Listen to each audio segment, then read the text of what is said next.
अध्यक्ष महोदय, सर्वप्रथम मैं बिहार विधानसभा के बजट सत्र में सभी माननीय सदस्यों का हार्दिक अभिनंदन करता हूं। बिहार विधानमंडल के दोनों सदनों के संयुक्त अधिवेशन में माननीय राज्यपाल महोदय का अभिभाषण हुआ। मैं बिहार विधानसभा के उन तमाम माननीय सदस्यों को धन्यवाद देता हूं जिन्होंने माननीय राज्यपाल के अभिभाषण के उपरांत धन्यवाद प्रस्ताव पर हुई चर्चा में भाग लिया। माननीय राज्यपाल महोदय ने अपने अभिभाषण में विस्तार से सरकार की उपलब्धियों एवं प्राथमिकताओं की चर्चा की है। राज्य सरकार की प्राथमिकताओं एवं अन्य मुद्दों पर सदन के समक्ष में मैं कुछ बातें रखना चाहता हूं। महोदय, हम लोग तो 24 नवंबर 2005 को यहाँ पर आए। अब उस समय क्या, अब उसके बाद से जो सरकार में आने का मौका मिला है, अब उसके बारे में हम जरा कहना चाहते हैं कि जब हम लोग आए थे उस समय की स्थिति क्या थी। याद है ना पहले क्या स्थिति थी? शाम में कोई घर से बाहर नहीं निकलता था। मत करिए, नहीं, शांति बनाए रखिए, शांति बनाए रखिए। अरे सब बच्चे हो, क्या पता है आप लोगों का? कुछ पता है? जरा प्रेस वाले से पूछ लो। शाम के बाद में आई बच्चा है, इसका क्या जन्म हुआ था? कुछ है? इसे चुपचाप रहो। बैठिए। अगर बोलते रहोगे हम ध्यान नहीं देंगे।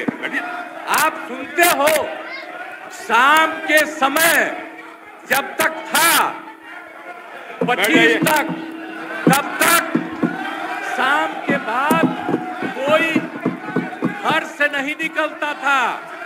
और आजकल क्या हालचाल है और उस समय की क्या स्थिति थी? कहीं आने जाने का रास्ता नहीं था। हम भी केंद्र में मंत्री थे, हम भी एमपी थे। नेता बोल रहे हैं, शांतिपूर्वक सुनिए। इलाके में जाते थे तो हम पैदल ही जाकर के सब जगह जाना पड़ता था। कहीं कोई जगह होगा नहीं था, कुछ पता है? यही तो बता रहे हैं। और उसके बाद क्या हाल था? अब उसके बाद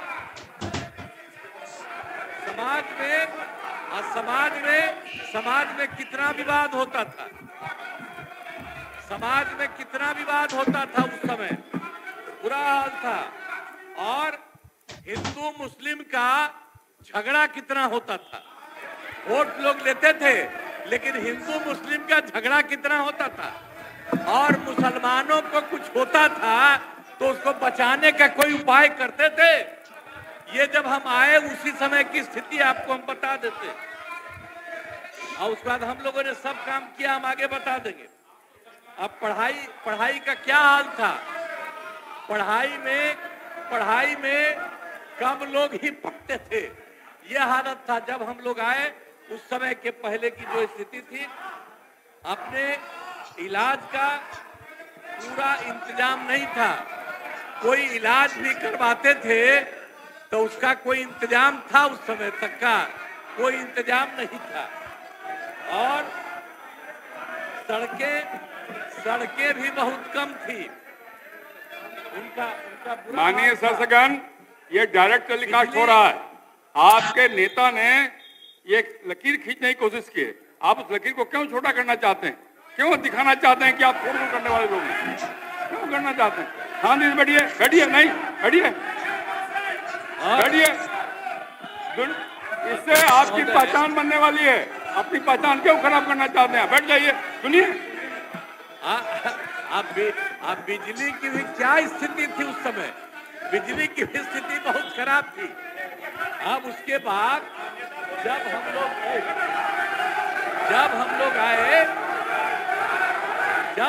आए तो हम लोगों ने अब किसी प्रकार का डर एवं भय का वातावरण नहीं है।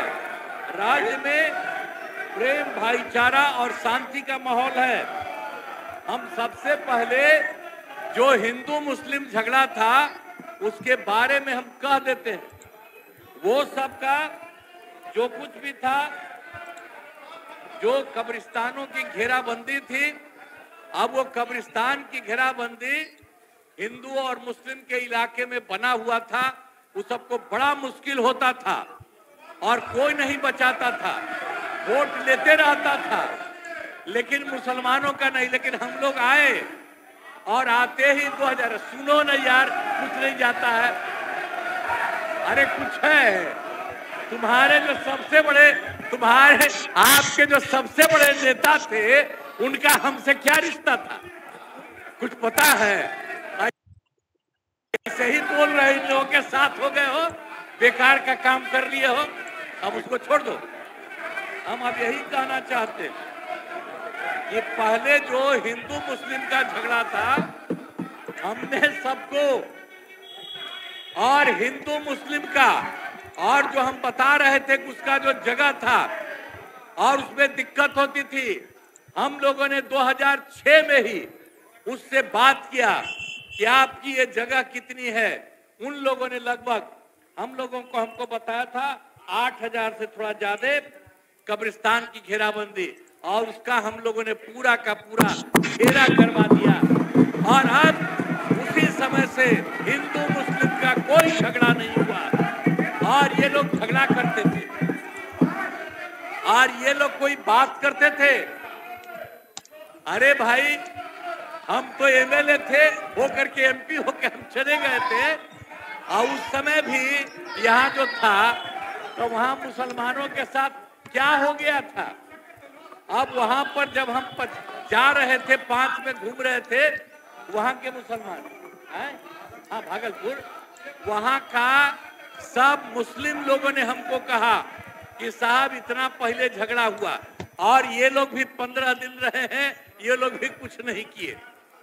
और उसके बाद जैसे ही हम आए, वैसे ही हम लोगों ने वहां के बारे में एक एक चीज को देख लिया, और जो गड़बड़ किया था उसको पकड़ करके उसके खिलाफ एक्शन हुआ।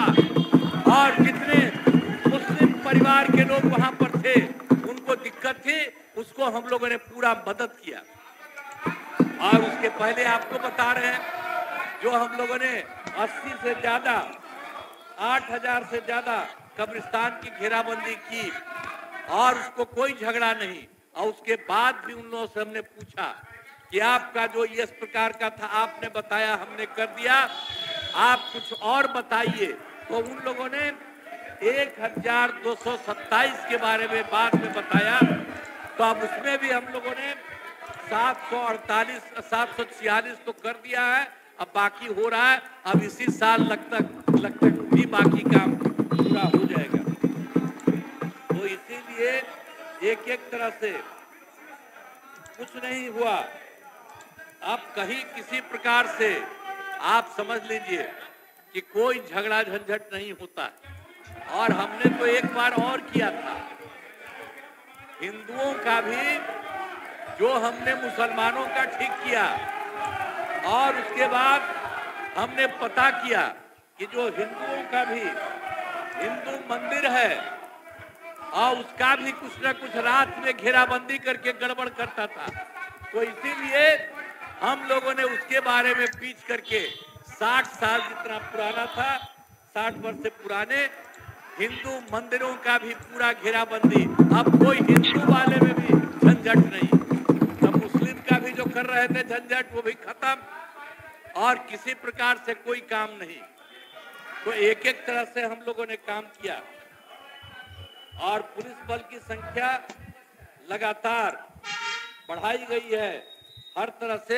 अब पुलिस बल की संख्या कैसी थी, इतना कम पुलिस बल की संख्या थी।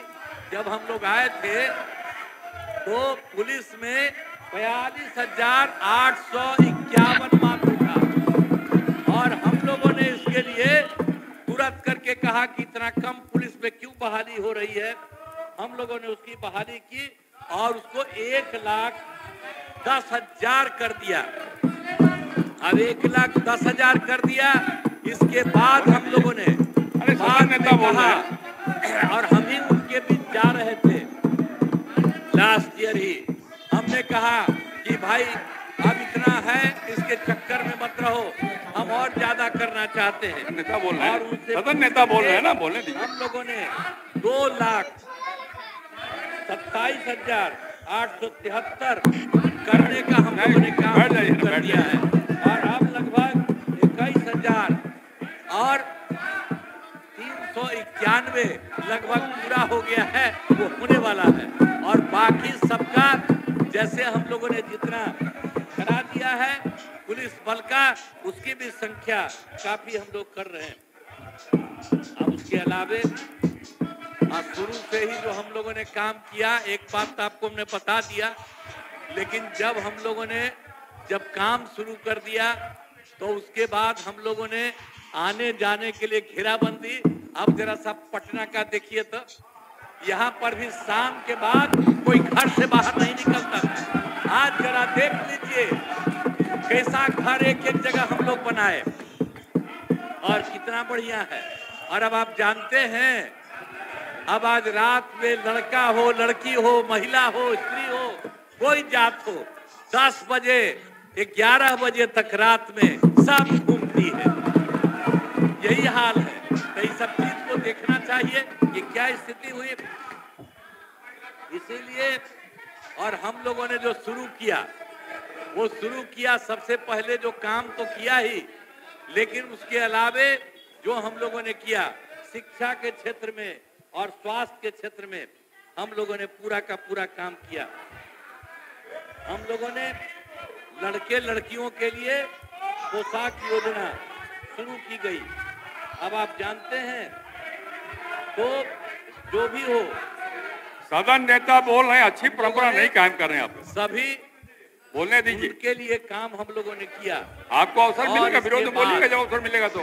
जो भी काम किया हम लोगों ने, जो कुछ भी लड़के लड़कियों के लिए, तो पोशाक योजना हम लोगों ने शुरू करा दिया। एक एक तरह से काम किया। अब 2008 में जो था 9वीं, सबसे पहले तो हम लोगों ने जो लड़के लड़कियों को पढ़ाना शुरू किया, तो हमने लड़के लड़कियों के लिए पोशाक योजना शुरू किया। और उसके बाद जो सबसे पहले हम लोगों ने 8 में किया था लड़कियों के लिए 9वें क्लास में, तो उसके बाद से हमको लड़कों ने कहा कि हमको भी होना चाहिए, और तुरंत अगले बार 10 में ही सारे लड़कों के लिए भी और लड़कियों के लिए भी जो हम लोगों ने जो किया, लड़कियों के लिए भी साइकिल योजना चलाई। अब आप जरा बोलिए, साइकिल योजना सरकार देती है। अब किस तरह से लड़कियां भी कितना ज्यादा अपने घर से लेकर के स्कूल जाती थी, और जब अपना घर आती थी तो अपने माता को, पिता को, किसी को भी लेकर के बाजार जाता था। तो शाम तक तो आपके यहाँ कोई जेबे नहीं करता था। और जब हम लोग इस सब के लिए शुरू कर दिए थे तो सब भी कितना शाम के बाद, अब तो और ज्यादा। तो ये सब जो हम लोग काम किए, सब जगह से हम लोगों ने काम शुरू करा दिया। लड़के लड़कियों के लिए जो कुछ भी सब शुरू किया, ये अच्छा हुआ। अब उसके बाद हम आपको बता देते हैं, इसको जो साइकिल दी गई, अब उसके बाद आप समझ रहे हैं कि जो कुछ भी हमने जो लड़के लड़कियों के लिए पोशाक योजना हमने शुरू किया, गलत प्रॉब्लम क्या मत करिए। हमसे वो पूछ रहा था कि भाई आप इसको बहाल करिए, तो हम लोग उसी समय कह दिया था कि नहीं, नियोजित शिक्षक आप ही बनाइए। और सबसे पहले पहली बार तो हम लोगों ने 4000 5000 और उसका तो अब तो इतनी बड़ी संख्या में बाद में शुरू किया। जो सरकार को किसी को मिलता है उतना ज्यादा सबको मिला। लेकिन बाद में हमने ये भी शुरू किया कि नहीं, अब जो पहले हमको बोला था तो हम नहीं किए, इधर हम आकर के हमने देखा कि नहीं, सरकारी योजना भी शुरू होनी चाहिए। तो 2023 में 2 चरणों में 2,17,272 नए सरकारी शिक्षकों की हमने बहाली की। और इसके बाद इसमें वो जो नियोजित शिक्षक थी वो भी बहुत लोग उसमें हुआ, उसमें 28 लोग पास किया था। लेकिन बाद में हमने कहा कि आप लोगों को कोई जरूरत नहीं बड़ी परीक्षा में जाने का, इसीलिए हमने तय किया कि आप वो अगर सरकारी शिक्षक में आएंगे तो उनको अलग से एक छोटी सी परीक्षा में करेंगे।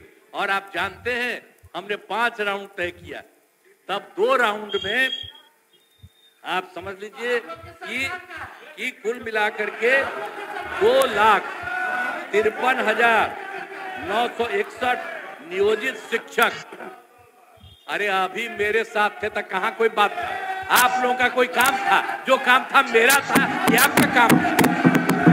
अरे जब गड़बड़ किए तो एक बार लिए थे हरा दिया, और दूसरी बार भी गड़बड़ किया, दूसरी बार भी हरा दिया, और अब कहीं से नहीं, इधर उधर नहीं, हम लोग एक साथ मिलकर काम किए, हम लोग सब मिलके लिए साथ रहेंगे। अब कुछ नहीं है। कौन काम किया था ये लोग? बैठ, फालतू बात है। इसीलिए हम लोगों ने उनको भी आप समझ लीजिए कि 2,53,961 नियोजित शिक्षकों को भी बहाली हो गई है। अब 8,000 मैंने थोड़ा सा बचा हुआ है। अब 2 परीक्षा है, 3 परीक्षा है। हम लोगों ने कहा कि भाई देखो बहुत मामूली सी परीक्षा, तो आप जानते हैं इतना बड़ा सरकारी शिक्षक ये सब के सब बहाल हो गए। अब उसके बाद हमने तो शिक्षा की बात की, अब स्वास्थ्य के क्षेत्र में भी काफी काम हुआ है। स्वास्थ्य के बारे में भी काफी काम हुआ। पहले स्वास्थ्य व्यवस्था बहुत खराब थी। स्वास्थ्य की स्थिति कितनी खराब थी? प्राथमिक स्वास्थ्य केंद्र में इलाज के लिए आप जरा सोचिए ना क्या हालत था पहले। आप जरा जानते हैं जो प्राथमिक स्वास्थ्य केंद्र था, जो मेरे पास इसके बारे में पूरा डिटेल हमने जो करेक्ट किया है, उसके हिसाब से प्राथमिक स्वास्थ्य केंद्र में इलाज के लिए प्रति माह 29 मरीज होते थे। यानी एक दिन में 1 या एक दिन में 2 यही लोग आता था। और उसके बाद हम लोगों ने जो इतना काम किया उसमें 2006 से अस्पतालों में मुफ्त दवा और इलाज की पूरी व्यवस्था कर दी। और अब स्थिति यही है कि अब सब लोग हर महीने औसतन 11,000 लोग वहां शामिल होते हैं। आप जरा देख लीजिए इतनी स्थिति अच्छी हुई है। और राज्य में मेडिकल कॉलेज और अस्पताल के लिए काफी काम किया गया है। कितना काम किया गया? पूरा काम किया गया है। तो पहले क्या था? 6 सरकारी मेडिकल कॉलेज और अस्पताल पहले थे। अब उसी में हम लोगों ने अब पहले से, अरे तुम्हारे पिता को हम ही बनाए थे, वो जब आए थे उस समय नहीं था। ये सब फालतू छोड़ो। अरे थोड़ा जात वाला भी, अरे तुम्हारे जात वाले भी जो जात थे हमको कहते थे काहे के लिए आप कर रहे हैं, तो हमने तो उसी आदमी को बनवाया था। आई सब कुछ नहीं जानते हो। अब बाद में जब गड़बड़ कर रहे थे, जो पिछड़ा और अति पिछड़ा, आज नहीं, जो हम लोगों के नेता थे कर्पूरी जी वो किए थे, तो वो करना चाहते थे कि अब पिछड़ा अति पिछड़ा का बंद करके खाली पिछड़ा करेंगे। हमने कहा फालतू बात है। अरे अति पिछड़ा है कितना महत्वपूर्ण है, तो हमने उसी समय विरोध किया। और 4, अरे भाई आप जानते हैं ना 4 साल के बाद हो गया ना 994 में हम अलग हो गए। और बाद में जितना हमने काम किया सब लोगों के साथ, तो इसीलिए हम आपको बता रहे हैं कि जो भी मेडिकल कॉलेज और अस्पताल में जो हम आपको बता दिए कि पहले कुल 6,000 था, तो उसके बाद हम लोगों ने तय किया, अभी तो हो गया है कुल मिलाकर के 12 हो गया है। और 14 और बहुत जल्दी होने वाला है। लेकिन हमने अब ये तय किया है कि नहीं, और जिलों का भी इसको कर दें, और उसके लिए अनेक जगह पर हम लोगों ने इसके बारे में कर दिया। और आप जान लीजिए कि उसके बाद जो भी है, जितना 6 था, तब पटना मेडिकल कॉलेज जो सबसे पुराना था, आप जानते हैं देश में जब कुछ था आज तो अभी हुआ 3 दिन पहले हुआ उसका 100 साल, और उस कार्यक्रम में भी गए थे हम लोग। आप उसके बाद आप जानते हैं केंद्र में बहुत कम था, वही पटना मेडिकल कॉलेज हॉस्पिटल का था, तो आप समझते हैं। और उसके बाद हम लोगों ने तय कर दिया पटना मेडिकल कॉलेज हॉस्पिटल का हमने तय कर दिया है 5400 बेड। ये देश में कहीं नहीं है, ये देश में कहीं नहीं है, उतना हमने वहां का कर दिया। और उसके अलावा बाकी जो 6 में 5 था उसको हमने कर दिया है, तो सबका 2500 बेड के लिए किया है। और एक जो Indira Gandhi institute of medical science, अब वो तो एकदम बेकार था। हम जब सरकार में आए हम लोग उसका विस्तार कितना करवाए हैं, और उसमें अब काम शुरू हुआ है। अब उसके बाद हमने उसका भी इतना काम करके कर दिया है कि अब उसका भी 3000 बेड हो जाएगा। तो इसके लिए और राज्य में सड़कों पुल पुलियों का निर्माण कराया गया है, और जो भी है 6 घंटे में पटना पहुंचने के लक्ष्य में। आप जरा जान लीजिए, इतना बनाए हम लोग, सबसे दूर जो था पटना से, तो उसका हो गया 2016 में 6 महीने में 6 घंटा में आने लगा। लेकिन उसके बाद फिर हम लोगों ने सोचा कि इसको और कहें, तो लगभग अब 5 घंटा के करीब हो रहा है। अब उसके बाद ये भी तय किया, कल ही बोले हैं इधर 3:30 बजे बोले, अब उसके उस दिन जो बोले हैं, अब उसके बाद उसमें यही इसलिए कि उसको तो हम लोगों ने 6 का किया था, उसको 5 का करने जा रहे हैं, होने जा रहा है। अब उसके बाद भी उसके आगे हम लोगों ने तय किया है कि दूर से भी पटना आने में 4 घंटे का हो, इसके लिए भी हम लोगों ने काम करने की कोशिश किया है। और उसके बाद जरा जान लीजिए, हमने यही किया है 7 निश्चय के तहत अनेकों काम। अब ये तो हम पहले से करा रहे हैं, और बाद जो हम लोगों ने 7 निश्चय किया, अब उसके अंतर्गत हम लोगों ने, अब जो 2005 था उसमें बिजली बहुत कम जगहों पर थी, जो हम बता दिए।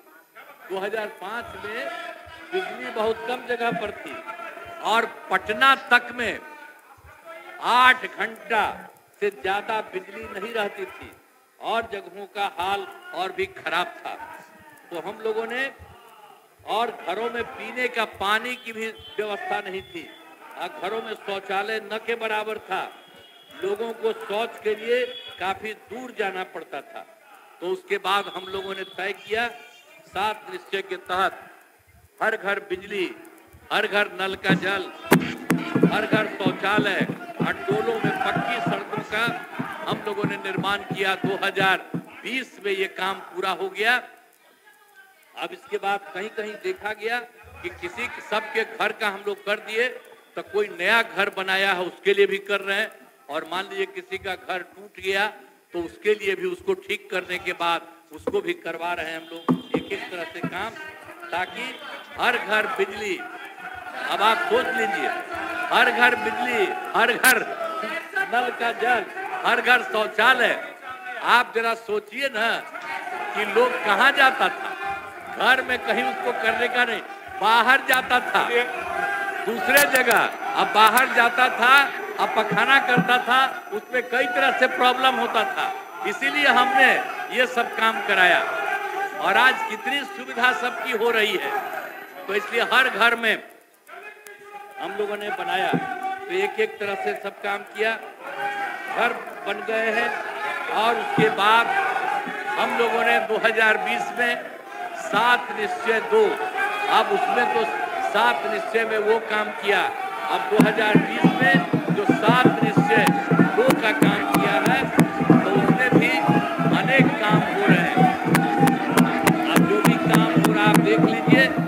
ITI एवं पॉलिटेक्निक संस्थान में सेंटर ऑफ एक्सेलेंस स्थापित किए गए। नेता बोलना ही अच्छी परंपरा नहीं कायम कर रहे हैं। योजना के अपने स्थान पर बैठ जाइए। अनुसूचित जाति, अनुसूचित जनजाति, अति पिछड़ा सभी वर्गों की महिलाओं, सामान्य और पिछड़ा वर्ग में युवाओं तथा अल्पसंख्यक वर्ग के लोगों का काम किया गया।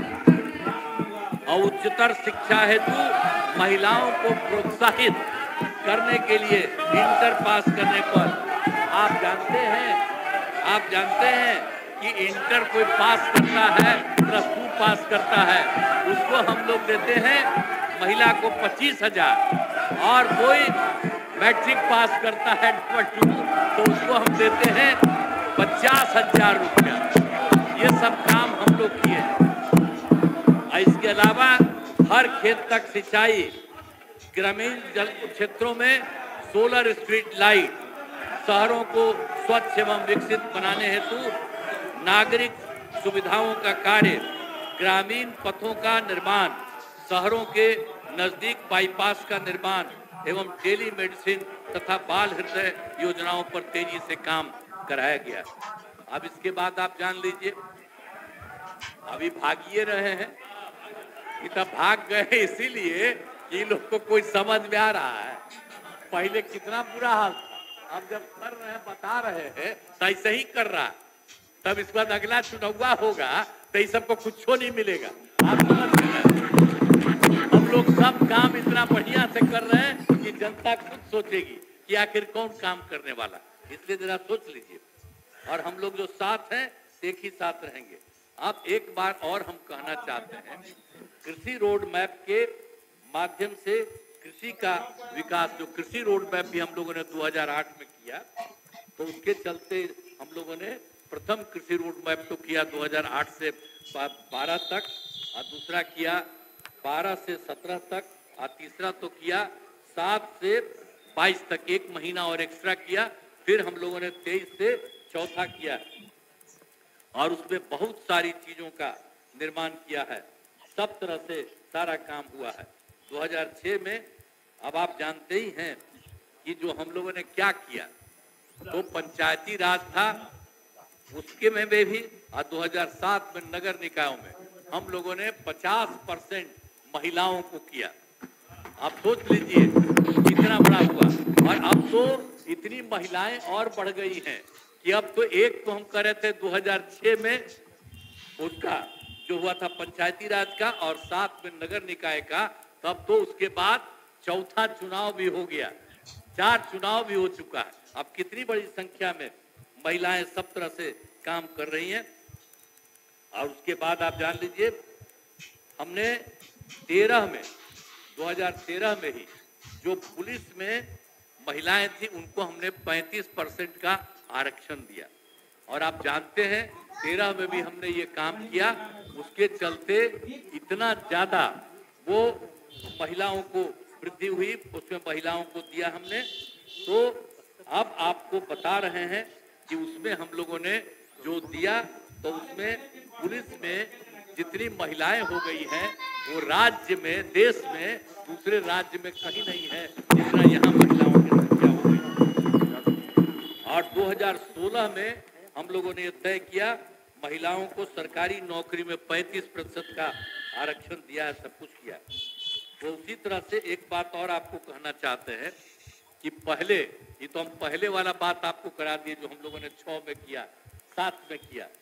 अब उसके बाद हम आपको एक बात और कह रहे हैं कि जो कुछ भी हम लोगों ने काम किया 2006 में क्या था, स्वयं सहायता समूह। हम लोग तो केंद्र में मंत्री थे, केंद्र में थे, इधर उधर बाहर भी घूमे थे। स्वयं सहायता समूह में महिलाएं जगह जगह थी।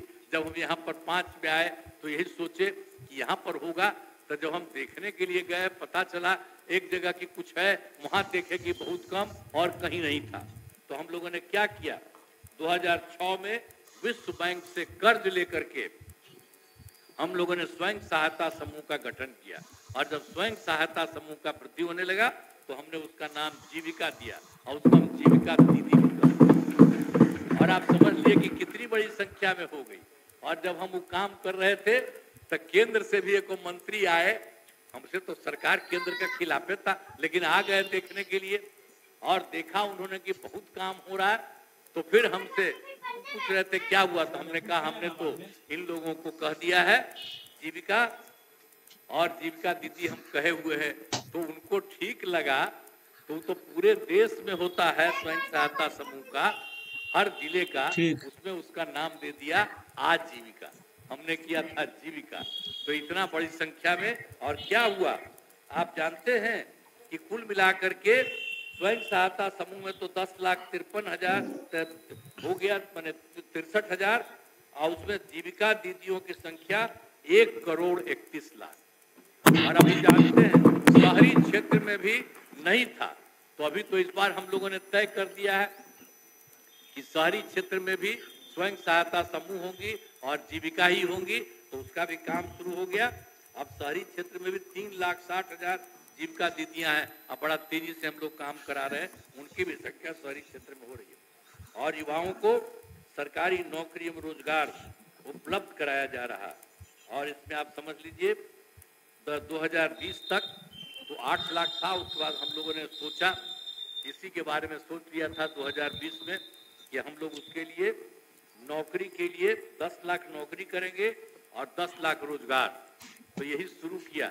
लेकिन अभी क्या स्थिति है, 10 लाख नौकरी में अभी 9,35,000 हो चुका है और उससे ज्यादा हो रहा है। तो इसलिए इस बार के चुनाव के पहले अब 10 लाख की जगह पर 12 लाख ये होगा नौकरी वाले में। और जो रोजगार का भी हम 10 लाख किए थे, उसका तो अभी 24 लाख हो गया, और उसमें भी उसका रहा है। तो उसके लिए न सिर्फ आप समझिए कि 24 लाख होगा, बल्कि और बढ़ेगी, और कुल मिलाकर के वो 38 लाख हो जाएगी। इसके बारे में रोजगार तो आप सोच लीजिए, 10 लाख हम लोगों ने तय किया था नौकरी, 10 लाख रोजगार, कुल मिला के 20 था। अब हो गया नौकरी में 12 लाख और रोजगार में हो रहा है 38 लाख, यानी दोनों को मिला करके 38 और 12 लाख मिला करके आप समझ लीजिए 50 लाख युवाओं को इन सब चीजों के लिए काम होता चला जा रहा है। तो इसी तरह से हमने शुरू से ही सभी तबकों का विकास किया है, चाहे हिंदू हो, मुस्लिम हो, अपर कास्ट हो, पिछड़ा हो, अति पिछड़ा हो, दलित हो, महादलित हो, सबके लिए भी काम किया। और मुस्लिम समुदाय के लिए तो हम पहले बताए, उसके लिए भी हम लोगों ने काम किया। और मदरसों को सरकारी मान्यता दी गई, और उसको भी जो शिक्षक होता है उसको भी सरकार नौकरी दे रही है पूरे तौर पर। इस तरह से बहुत सारा काम हो रहा है। और मुस्लिम महिलाओं को हमने और काम किया कि जब कोई मुस्लिम महिला रहती थी, उसकी शादी होती थी, लेकिन छोड़ देता था, भगा देता था उसको, तो हम लोगों ने ये भी शुरू किया कि उसको दिक्कत होती है, इसलिए ऐसा मुस्लिम समाज की उस महिला को जिसको शादी के बाद छोड़ देता है, उसको हम लोगों ने 25 लाख रुपए का मदद, हम लोगों ने 25,000 का हम लोगों ने सबके लिए मदद भी किए हुए है हर तरह से। और 23 में हम लोगों ने जो बात किया है, हम लोगों तो सारी पार्टियों की मीटिंग किए और उसी में तैयार किया। तो हम लोगों ने जाति आधारित गणना के लिए, और उसी में हमने ये कहा कि भाई इसके लिए ये भी हम लोगों को देखना है कि कौन है परिवार का, कौन गरीब परिवार है, इसके बारे में देखना चाहिए, और उसका भी अध्ययन किया। तो कुल मिलाकर के आप जान लीजिए 94 लाख गरीब परिवार, और उसमें सब है अपर कास्ट के, पिछड़ा के, अति पिछड़ा के, दलित के, महादलित के, मुस्लिम के, इन सभी कम्युनिटी में सब जगह के लोगों को पाया गया कि गरीब परिवार है, और 94 लाख माना गया। और उसके बारे में तो हम लोगों ने भी सोच लिया कि उन लोगों को तत्काल देने की शुरुआत करेंगे, ताकि 2 लाख रुपया उनको दे करके ये भी काम करेंगे। और उसके अलावे ये सब काम किया है।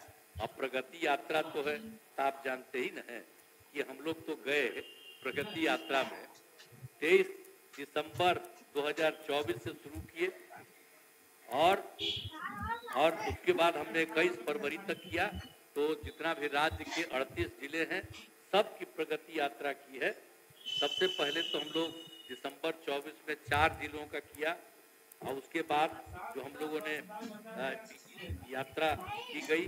जब उसके बाद जनवरी माह में 17 और फिर इसी 17 जिलों में 21 के फरवरी में ये सब काम लोगों ने करके चारों तरफ, और वहीं पर जो भी हम गए बहुत सारी बातों को देखा। तो जहां पर भी जो काम हो रहा है, क्या हो रहा है, वो सब तो करवाइबे किए, लेकिन उसके अलावे हमने जब शुरू किया था कार्यक्रम, तो उसके पहले ही हमने कार्यक्रम शुरू करने के पहले हर जगह से कहा कि हर जिले के अंदर देखिए कि हर जगह कहां पर कोई कमी है, उस कमी को पूरा करने के लिए तो हम लोगों ने वो काम किया। अब सब जगह का हम लोगों ने, हर जगह का, और आप जानते ही हैं कि जो आपको बता दें कि हम लोगों ने शुरू में ही जो हम लोग वहां से करके आए जनवरी में, और उसी के लिए भी कैबिनेट से हम लोगों ने पूरा का पूरा कर लिया, और उसके बाद दूसरे बार भी किए। तो अब हम लोगों ने पहले 4 फरवरी को कर लिया था कैबिनेट से, तो जो भी कमी थी उसके बारे में तय किया, और इसके बाद जो तय किया 25 फरवरी को, उसमें भी किया गया। और उसी तरह से 38 जिले में जो भी घोषणाओं के संबंधित हुआ, तो 430 योजनाओं की स्वीकृति। आप सोच लीजिए, हर जिले में जो था 430 ऐसा था। अब उसको सुधारने के लिए हम लोगों ने 25,000 करोड़ रुपए का तय कर लिया, और उसी के चलते अब काम शुरू हो रहा है एक एक चीज। तो ये लोग क्या बोलता है, सबको कोई मतलब है? आज तक कोई काम किया है? सब खम्मा तो हम लोग शुरू से कर रहे हैं। अब यहीं पर देख रहे हैं, आज जब भी हम कहीं जाते थे तो वहीं पर कोई भी आदमी किसी भी पार्टी का था, कोई कहता था, उसकी भी बात को सुना जाता था। तो ये जितना देखा गया, अब जो भी है उसके बारे में देखा जा रहा, उसमें भी, और कुछ जगह के बारे में तुरंत पता चला था, उसको भी हम लोगों ने अडॉप्ट किया, और बाकी एक एक तरह से सारा काम किया जा रहा। हम लोग हर तरह से, सब तरह से काम कर रहे हैं, और उसी के अलावे हर तरह से राज्य सरकार बिहार के विकास एवं समाज के हर तबके के उत्थान के लिए दृढ़ संकल्पित है। ये पूरा का पूरा हम सब लोग काम कर रहे हैं, और बहुत खुशी की बात है कि वर्ष 24 में नई केंद्र सरकार के गठन के बारे में, आप केंद्र सरकार के बारे में हम लोग को क्या, हम लोग तो कर ही रहे हैं, लेकिन केंद्र सरकार का भी जो सहयोग हुआ है, जो आप समझ लीजिए, जब चुनाव 24 में चुनाव हुआ, अब उसके बाद जो फिर सरकार थी, तो पहली बार उसने केंद्र सरकार ने ये के गठन के बाद उन्होंने किया बिहार के लिए विशेष आर्थिक सहायता के रूप में। आपको बता दें, सड़क, उद्योग, स्वास्थ्य, पर्यटन और बाढ़ नियंत्रण के लिए बड़ी राशि देने की घोषणा उन्होंने की। और फिर इस वर्ष 2025 में जब दूसरा चुनाव हुआ है, तो केंद्र सरकार के द्वारा प्रस्तुत बजट में बिहार के लिए मखाना बोर्ड की स्थापना, बिहार के नए हवाई अड्डों का विकास, पश्चिमी कोसी नहर परियोजना के लिए वित्तीय सहायता, पटना IIT के विस्तार की घोषणा की गई है। इसके लिए हम आदरणीय प्रधानमंत्री श्रद्धेय नरेंद्र मोदी जी का हम अभिनंदन करते हैं, उनको हम धन्यवाद देते हैं कि उन्होंने दोनों बार 24 में और 25 में भी उन्होंने बिहार के हित में बहुत सारी योजनाओं के बारे में उन्होंने तय किया। सरकार की कामना है समाज में सद्भाव एवं भाईचारे का वातावरण कायम रहे और हमारा राज्य प्रगति के पथ पर अग्रसर रहे।